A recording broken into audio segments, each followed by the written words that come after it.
Boa tarde a todos, boa tarde a todas. Estamos começando mais uma edição do ICL Urgente aqui no ICL Notícias. São 5 horas do dia 6 de agosto de 2025.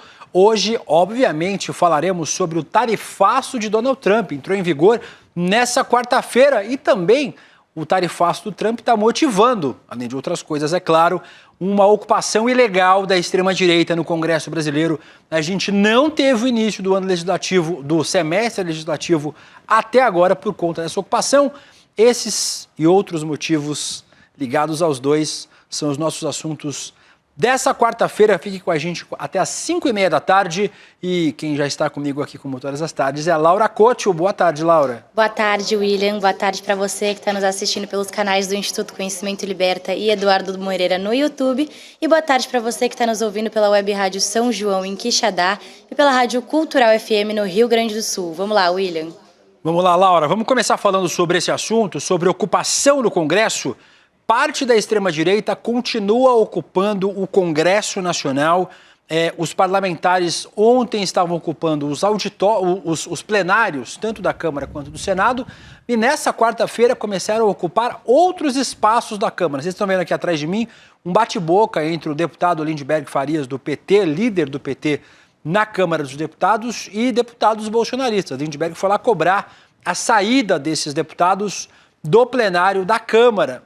Sem sucesso, continuam lá ocupando esse espaço. Agora eles também ocupam outros auditórios, tanto da Câmara quanto do Senado, para impedir que os presidentes Hugo Motta, da Câmara, e Davi Alcolumbre, do Senado, abram o semestre legislativo. Vamos lembrar que os deputados e senadores entraram em recesso durante o mês de julho e agora, no começo de agosto, estava marcado o retorno do semestre legislativo, desse segundo semestre.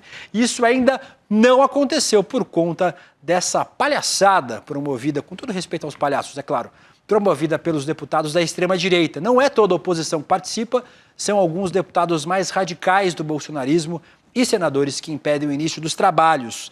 Daqui a pouquinho, vocês estão vendo aqui atrás também o senador Magno Malta, do Republicanos do Espírito Santo, acorrentado à mesa diretora do Senado Federal. Ele e outros parlamentares também se acorrentaram nessa quarta-feira. Daqui a pouco a gente vai falar sobre estes extremistas que estão sequestrando o Congresso Federal e a diferença desse sequestro de uma obstrução legítima que a oposição faz no parlamento. A gente vai falar sobre um dos motivos pelos quais os extremistas, os radicais de direita, estão supostamente protestando no Senado e na Câmara, que é o tarifaço de Donald Trump. É uma das bandeiras da extrema-direita. A extrema-direita tem defendido esse tarifaço e hoje, nesta quarta-feira, ele começou oficialmente no Brasil. Segundo o decreto da Casa Branca, a gente falou aqui longamente sobre ele, as mercadorias brasileiras que embarcarem a partir de hoje para os Estados Unidos serão taxadas em 50%. Vale lembrar que o governo Donald Trump, a Casa Branca, isentou alguns produtos de interesse do Brasil. Aeronaves, suco de laranja, petróleo, celulose, alguns minerais raros. Alguns itens foram excluídos dessa tarifa de 50%, mas, por outro lado, outros itens continuam na pauta tarifada, como, por exemplo, carne, café, máquinas e outros itens. O jornal Estado de São Paulo, o Estadão, compilou nessa quarta-feira uma lista dos municípios mais afetados pelas tarifas. Vocês podem ver aqui, essa tabela foi feita pelo jornal Estado de São Paulo. Piracicaba, no interior de São Paulo, pode ter um prejuízo de mais de $1 bilhão em exportações, exporta caldeiras, máquinas, aparelhos, instrumentos mecânicos. As cidades, as 10 primeiras aí, Matão, São Paulo, Guaxupé, Minas Gerais, e Guaxupé afetada em especial pelo café, chamate e especiarias, Barbacena, Barcarena, no Pará, com produtos químicos inorgânicos, Varginha, Minas Gerais, também com café, Jaraguá do Sul, Santa Catarina, uma cidade, um polo industrial catarinense que produz maquinário e peças para máquinas, também muito afetada, Colina e Pederneiras, em São Paulo, Joinville, também em Santa Catarina, por produção de maquinário e peças para máquinas, e Serra, no Espírito Santo, aí um outro polo exportador brasileiro, obras de pedra, gesso, cimento, amianto, mica e outros materiais semelhantes. O que impressiona é Piracicaba, no interior de São Paulo, um prejuízo estimado de US$ 1 bilhão em exportações na cidade de Piracicaba. Então, a lista é grande e muitos municípios brasileiros afetados diretamente por esse tarifaço. Ainda que o tarifaço esteja em vigor, o governo Lula continua costurando saídas para esse tarifaço, em especial para esses produtos e essas cidades. Laura, o que o governo está buscando fazer para reduzir esse impacto gigantesco que a gente viu, em especial em algumas regiões? William, o Ministério das Relações Exteriores afirmou hoje que o Brasil acionou a OMC, a Organização Mundial do Comércio, contra o tarifaço de Donald Trump.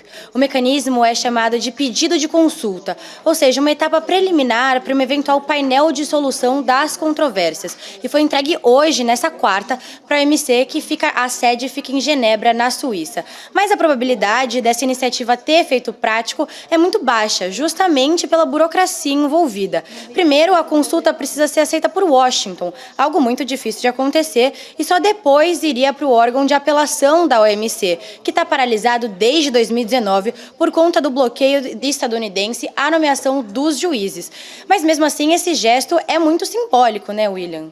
O Brasil, Laura, e você que está assistindo ao ICL Urgente, acredita no multilateralismo, numa discussão entre os países para chegar a acordos comuns. Por isso que o Brasil sempre participou e sempre apoiou esses instrumentos, como a ONU, a OMC, a Unesco, a FAO, a OMS. Os Estados Unidos, por outro lado, atacam o multilateralismo, esses instrumentos que fazem com que os países tentem resolver de forma colegiada e de forma conversada os seus principais embates. Esses espaços servem para isso. Os Estados Unidos não têm interesse em construir e fortalecer esses instrumentos. Inclusive, já deixou vários deles, vai deixar de financiar muitos desses instrumentos, porque a política de Donald Trump não combina com o multilateralismo, que é o que o Brasil acredita. Então, o Brasil vai fazendo o que pode para reduzir esses impactos, vai trabalhando na diplomacia e usando as entidades, os instrumentos que tem para poder fazer esse debate. Os Estados Unidos certamente não vão participar, mas ainda assim o Brasil continua apostando no que dá para apostar, no multilateralismo, no debate entre as nações para chegar a lugares comuns. Enquanto isso, o governo brasileiro segue trabalhando, como a Laura falou. O ministro da Fazenda também comentou o início do tarifaço estadunidense. O Fernando Haddad afirmou nessa quarta-feira que a oposição está, abre aspas, atrapalhando o país, se referindo ao sequestro da mesa diretora do Congresso protagonizado pela extrema-direita. O ministro ainda completou dizendo que, diante do tarifaço de Trump, os empresários brasileiros devem pressionar não só o governo do presidente Lula, mas também a oposição, também esses bolsonaristas, também a extrema-direita, que tem prejudicado o país. Desde as ameaças do presidente laranja dos Estados Unidos, o governo Lula prepara medidas emergenciais de proteção para os setores mais atingidos pelo tarifaço. Quem também falou sobre esse assunto, Laura, é a ministra das Relações Institucionais, a Gleisi Hoffmann. O que a Gleisi disse? Isso, William, em um post na rede social X, a Gleisi criticou a tentativa da oposição de obstruir o Congresso e falou que o Brasil não pode ficar refém de Bolsonaro. Vamos ver aqui um trecho do que ela disse. Ela disse, abre aspas, o povo brasileiro não pode carregar nas costas o peso de Jair Bolsonaro. Primeiro, conspirou com um governo estrangeiro, fazendo o presidente dos Estados Unidos impor pesadas taxas às exportações brasileiras, comprometendo nossos empregos, empresas e a economia do Brasil em troca de pressão para sua anistia. Agora, seus apoiadores no Congresso Nacional, com o mesmo objetivo, impedem votações importantes para os trabalhadores e as famílias do Brasil. Esse país tem Constituição, leis, poderes independentes e um povo altivo e não pode ficar refém de Bolsonaro. Foi isso que a ministra disse, William. É isso que o governo tem feito e é importante lembrar, os temas que a gente está falando hoje aqui no Urgente, Laura, são interligados. O tarifaço de Donald Trump é um pedido da extrema-direita, em especial um pedido de Jair Bolsonaro, de Eduardo Bolsonaro, para tentar salvar a pele do Jair Bolsonaro, que certamente até o final de setembro será condenado e preso, em definitivo, não a prisão provisória que ele enfrenta agora, uma prisão definitiva por conta disso. Obviamente, o tarifaço tem que ser colocado na conta da extrema-direita, que busca anistiar Bolsonaro e os outros criminosos do 8 de janeiro para tentar compor narrativa política. os empresários, os prefeitos dessa cidade que estão sendo afetados pelo tarifaço devem bater na porta do Bolsonaro. Quer dizer, não dá para bater na porta dele porque ele não está podendo receber ninguém ultimamente, mas dá para conversar com o PL, com a extrema-direita, que tem feito essa pressão para que o Brasil seja tarifado. Vocês acreditam que tem gente que, apesar disso que eu acabei de dizer, obviamente a culpa é do Eduardo e do Jair Bolsonaro, pelas pressões feitas por Donald Trump com as tarifas ao Brasil, tem gente culpando o Lula pelas tarifas? O Romeu Zema, governador de Minas Gerais pelo Partido Novo e pré-candidato à presidência, afirmou que o tarifaço dos Estados Unidos ele faz parte de um plano do Lula para aumentar a sua popularidade. Como assim, Romeu Zema? Foi aí que nasceu o plano, criar um inimigo externo grande o suficiente para desviar o foco da corrupção e do desastre que Lula vem causando ao Brasil. O que o governo fez? Começou a provocar os Estados Unidos, cutucou o presidente Trump, se meteu com a imprensa americana e ainda teve a Janja chamando quem negocia com os americanos de vira-lata. Provocou, provocou e provocou. Resultado, as relações com os Estados Unidos foram pro buraco. Ah, mas não dava para prever. Você pode estar pensando, dava sim. Isso é política internacional básica. Lula sabia que esse caminho romperia nossa parceria histórica com os Estados Unidos. E foi exatamente o que aconteceu. Agora me responde, você entendeu o plano? Não, Romeu Zema, eu não entendi. O Zema tem o apelido de Chico Bento fascista, né, lá em Minas Gerais. Obviamente não dá para entender esse plano porque o tarifaço foi imposto pelo Trump. O presidente Lula constrói, obviamente, uma narrativa política, um discurso político com base no que acontece. Se o Trump não tivesse imposto tarifas, não teria discurso para construir, não é mesmo, governador?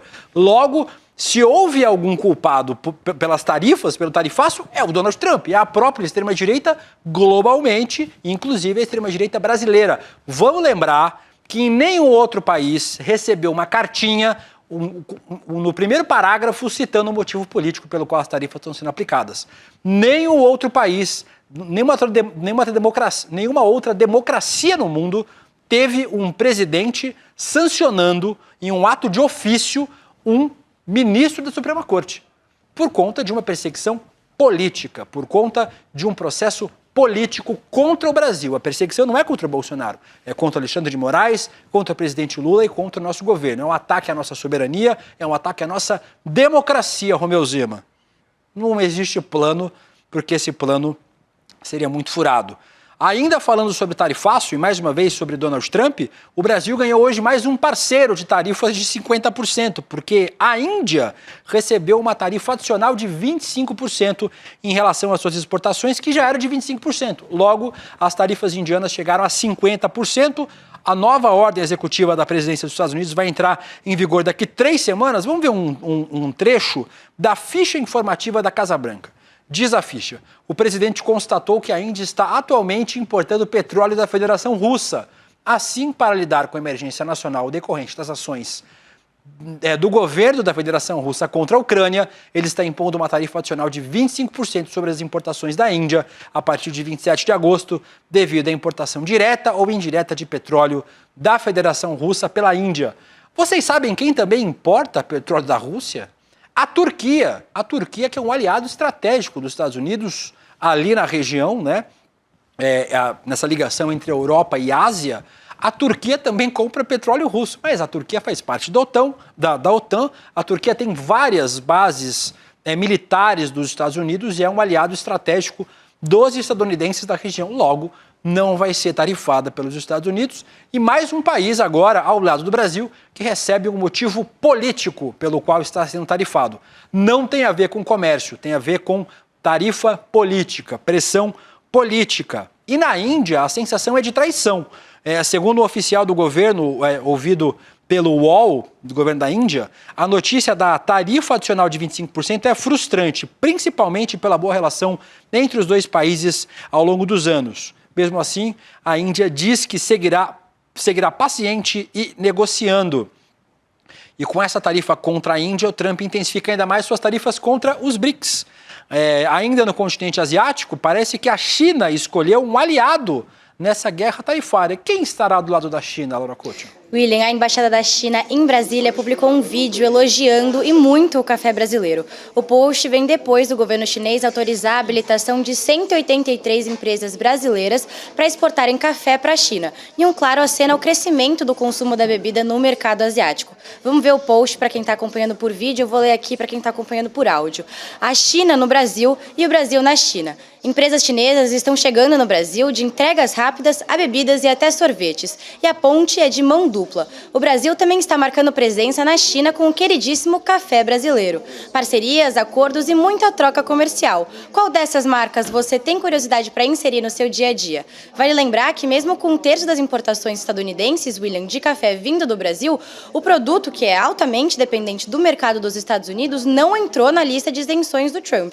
Agora resta saber se a China vai ser a saída para o café brasileiro depois do tarifaço dos Estados Unidos. O problema, Laura, é que só 2% do PIB brasileiro corresponde às exportações brasileiras para os Estados Unidos. Só 12% do nosso comércio bilateral, né, do que o Brasil vende para lá, vende para o exterior, vai para os Estados Unidos. Então o Brasil vai fazer isso, vai buscar novos mercados, vai buscar novos espaços para comercializar seus produtos, e a China parece ser um mercado aberto para vários produtos brasileiros. Essa resposta da China é importante porque os países dos BRICS são os poucos que conseguem fazer resistência a esse avanço dos Estados Unidos, porque o seu comércio não é tão dependente dos Estados Unidos. Lembrando, o Brasil e Índia agora com tarifas de 50%, a brasileira já está valendo a partir de agora, a da Índia entra em vigor em 3 semanas, dá tempo do governo indiano ampliar as negociações. A última tarifa colocada sobre a China, que está suspensa, porque existem negociações entre os países, era de 125%, e a Rússia não havia sido incluída até agora no tarifaço, mas existe uma ameaça de uma taxação ao Kremlin de 100% dos produtos russos, né, da Federação Russa. Então, 100% para a Rússia, 125% para a China, 50% para o Brasil e para a Índia. Claramente, os BRICS são aí alvos de Donald Trump. Daqui a pouquinho a gente vai falar mais sobre esse assunto no Ministério Notícias, segunda edição. Hoje, com a minha querida Vivian Mesquita, o Chico Sá e o Juliano Medeiros, a partir das 5h30 da tarde. Mas antes disso, vamos falar um pouquinho sobre Bolsonaro e seus filhos. O ex-presidente Jair Bolsonaro está autorizado a ver os filhos, mesmo em prisão domiciliar. Hoje, o ministro do STF, Alexandre de Moraes, autorizou o Jair a receber visitas de familiares próximos sem aviso prévio. Vamos ler um trecho da decisão do ministro? Está aqui o despacho do ministro, dizendo que o Jair Messias Bolsonaro tem autorizado a visita de filhos, cunhadas, netos e netos, sem a necessidade de prévia comunicação e observância das determinações legais. Importante lembrar, viu, gente? Ainda que os filhos do Bolsonaro vão visitar, ele tem que cumprir as outras medidas, como, por exemplo, não usar celular, não fazer gravações e fotos do Jair Bolsonaro. Só a gente fica na expectativa para saber qual é o filho que vai quebrar primeiro, né, essa regra. Tem muita gente que aposta que, como a tornozeleira foi um presente do Eduardo e a prisão domiciliar é um presente do Flávio, talvez aí a prisão preventiva seja o presente do Carlos, fazendo um vídeo agora no Dia dos Pais com o Jair. O Flávio Bolsonaro, inclusive, já foi o primeiro que falou sobre a decisão. O filho do Bolsonaro visitou o filho do Bolsonaro visitou o ex-presidente nessa quarta-feira e aproveitou para falar de Alexandre de Moraes. Disse que o ministro não fez favor nenhum com a decisão. Vamos ver o que disse Flávio. Não fez favor nenhum, no meu ponto de vista. Ele sabia que estava pegando mal para ele, inclusive, já que ultrapassou uma linha ética moral de avançar sobre a família de alguém que ele está investigando e ele quer condenar. Curioso que o Flávio não cita a tentativa do Eduardo Bolsonaro de colocar a esposa e os filhos de Alexandre de Moraes na Lei Magnitsky também, junto com o ministro do STF. Então, nesse caso, atacar a família pode. Atacar a família do Flávio Bolsonaro, aí já é cruzar um limite ético. Quem está cruzando um limite, inclusive, da boa vizinhança, é o Jair Bolsonaro. Laura Couto, parece que os vizinhos do Jair não estão muito contentes com a vizinhança. William, ao que parece, o Bolsonaro virou motivo de chacota no grupo de mensagens do condomínio. De acordo com uma apuração do UOL, os moradores do condomínio de luxo Solar de Brasília, que é onde vive o ex-presidente, estão sofrendo com o caos na região depois da prisão domiciliar do Jair Bolsonaro. Entre as críticas no grupo do WhatsApp estão essas aqui que a gente separou. Tá uma loucura aqui fora, quero chegar em casa, buzinas, política, cornetas, um inferno. Se a segurança ficar comprometida, já levam pra papuda. É um erro virem fazer protesto aqui. E, William, não é só isso. De acordo com o portal Léo Dias, alguns moradores estão se unindo para pedir a expulsão do Bolsonaro do condomínio. Laura, parece que não está pegando bem com a vizinhança também, né? Já vi gente dizendo que vai forçar uma quebra aí de cautelar para mandar o Bolsonaro embora para Papuda logo. E se ele fica sem casa, o que acontece? Por onde é que ele vai? Não está preso domiciliar? A gente vai continuar acompanhando.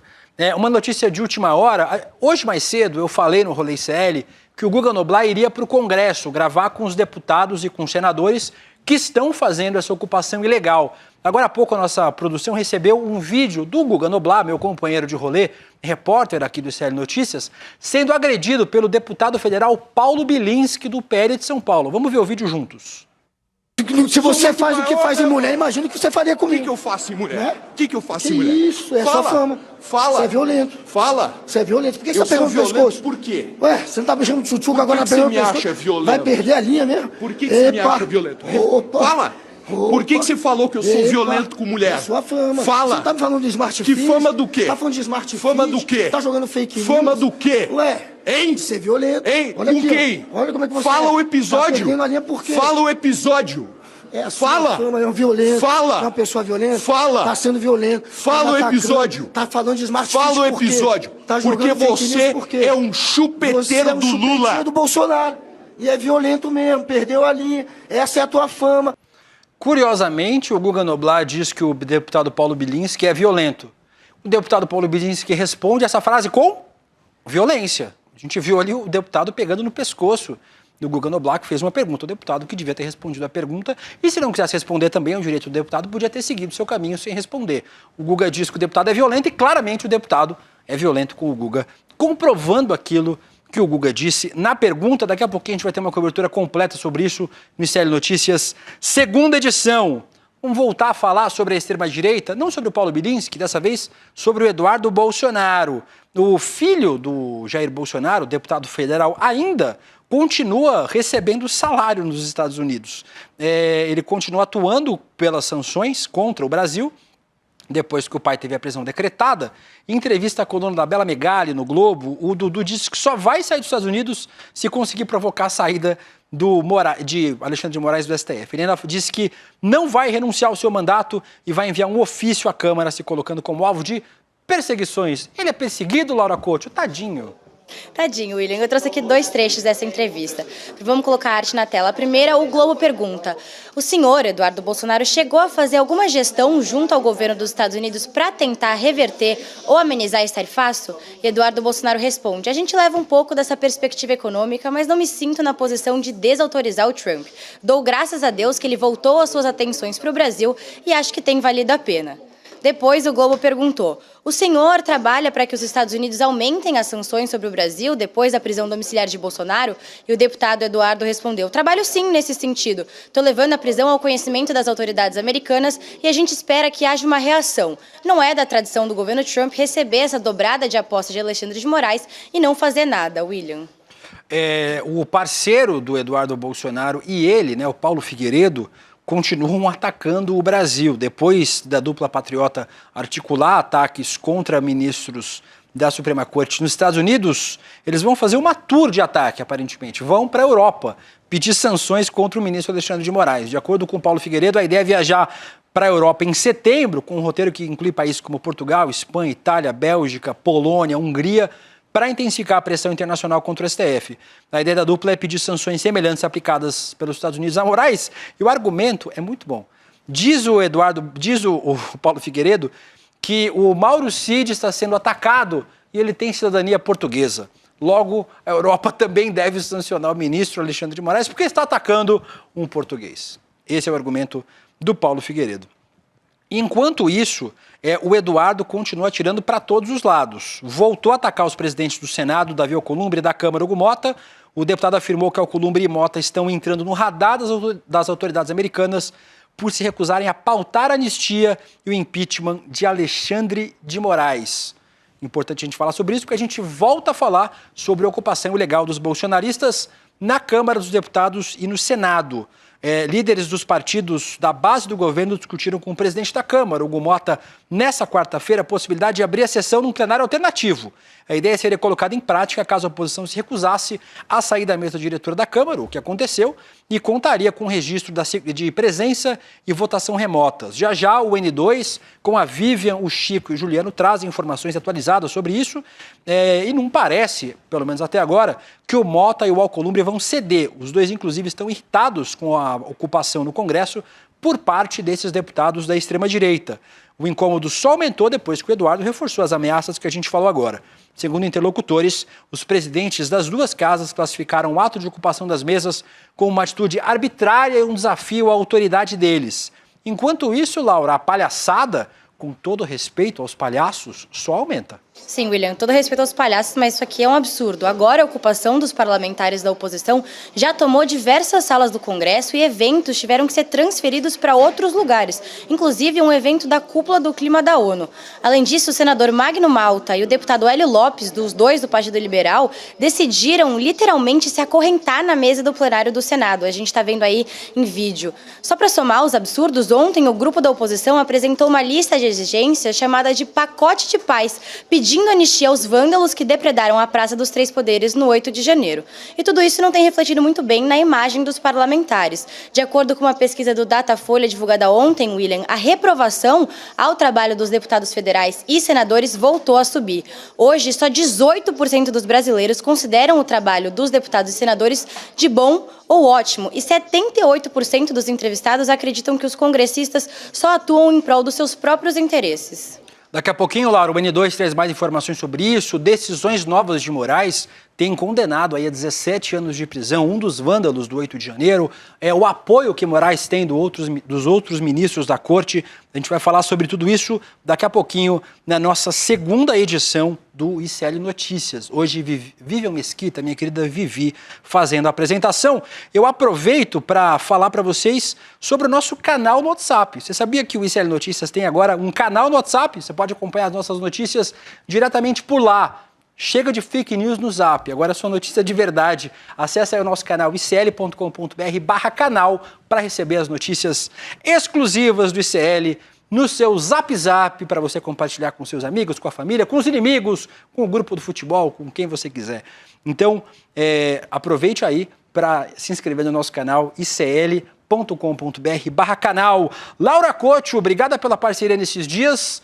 Amanhã o Rodrigo Viana estará de volta aqui para a casinha do ICL Urgente. Muito obrigado por esses dias junto comigo, Laura. Que bom que você não esqueceu de me dar tchau no seu último dia, né, William? Mas obrigada por estar aqui com a gente. Até a próxima. Tchau, tchau. Obrigada, Laura. Obrigado também à nossa equipe do ICL Urgente, que me acompanhou nessas últimas 2 semanas, onde eu estive substituindo o Rodrigo. Amanhã o Rodrigo Viana volta aqui para o ICL Urgente, eu volto para o ICL Notícias, primeira edição, e também para o Rolê ICL. Agora tem ICL Notícias, segunda edição. Vivian Mesquita, Juliano Medeiros e Chico Sá. A gente se vê. Tchau. Tem gente que ainda acredita que o Bolsonaro e a turma dele é simplesmente um bando de maluco que gosta de pegar o microfone e falar um monte de besteira. Agora, será que quando ele faz os ataques às urnas, quando ele faz os ataques ao STF, quando ele faz os ataques, aos líderes de partidos, ideologias que não são a dele,